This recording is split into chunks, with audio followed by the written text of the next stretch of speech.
Hello, my name is Miss Faith, and today we're going to be looking at lines of fit. So here I have a table that represents my friend here, Jason, his height over time. So when he's first born at month 0, he is 22 inches long, and soon after 5 months, he is 27.5 inches long. So I went ahead and took this table and put it into a scatter plot from our last section, and this is what I came up with. All right, so yes, the scatter plot is exactly what the table is, but do you notice what kind of graph this is? It's kind of in a linear fashion, so we would say this is a positive linear relationship. And if I had to draw a line that kind of fit this graph, I would say maybe something like, and let me get a ruler, make sure that our lines are straight. Something like this. Now, it's not perfect, but it's a line nevertheless. So what I just drew is actually called a line of fit. So basically, a line of fit is drawn on a scatter plot close to most of the data points. Notice here on this one, it didn't go through all the data points. That's okay. We can use this for estimation. So we can use this to predict, okay, after 9 months, how tall is he going to be? And we could use that to go backwards too. Let's say all of our data points were up here. We could kind of use this line to go backwards with it. So let's look at another example. All right, here I have another scatter plot.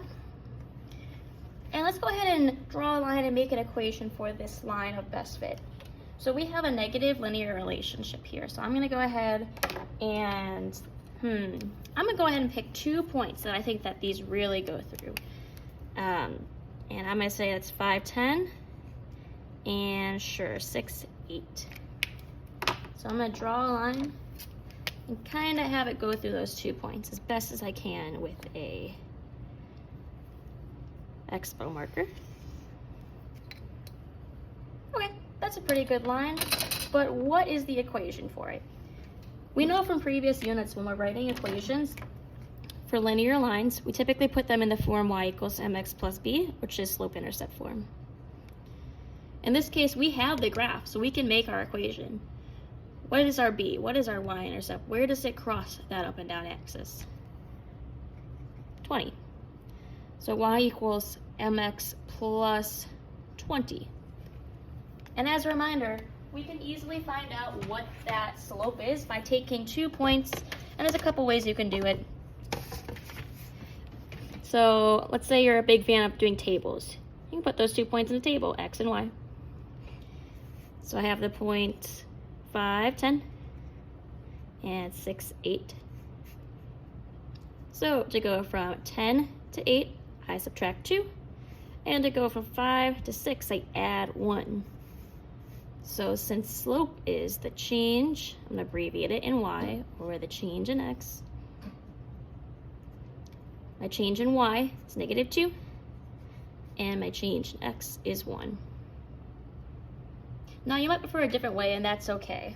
So let's say that you prefer to maybe put coordinate points on top of each other and do a similar method. You can do that too. So 5, 10, and 6, 8. To go from 10 to 8, I subtract 2, and I go from 5 to 6, I add 1. So my slope is still -2 over 1. And once again, we can also find that using this graph. My rise over my run. My rise in this case is down 2. And my scale here is a little bit funky. See how 2 blocks is actually 1? So I'm actually going to go over +1. So -2 is my slope. So my final equation for this line of fit is -2x plus 20. Now, there is such thing as a line of best fit. A line of best fit is a precise line found using a graphing calculator. So typically we use Desmos, and we can talk a little bit more about that later on how to exactly put that into Desmos and find out what everything represents. But I also want to note that these calculators also give us an R value. So this R stands for the correlation coefficient. Whew, big words. So this actually tells us how closely two variables are related. This R falls between the numbers -1 and +1.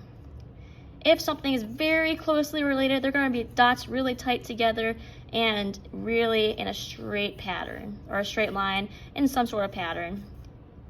If they're strongly negatively correlated, they're going to be still tight together, still kind of forming that pattern, but in this case we know a negative relationship from our last section is where when X increases, Y decreases, or when X decreases, Y increases. Same thing with the positive relationship here, are positively correlated. As X increases, Y increases, or vice versa.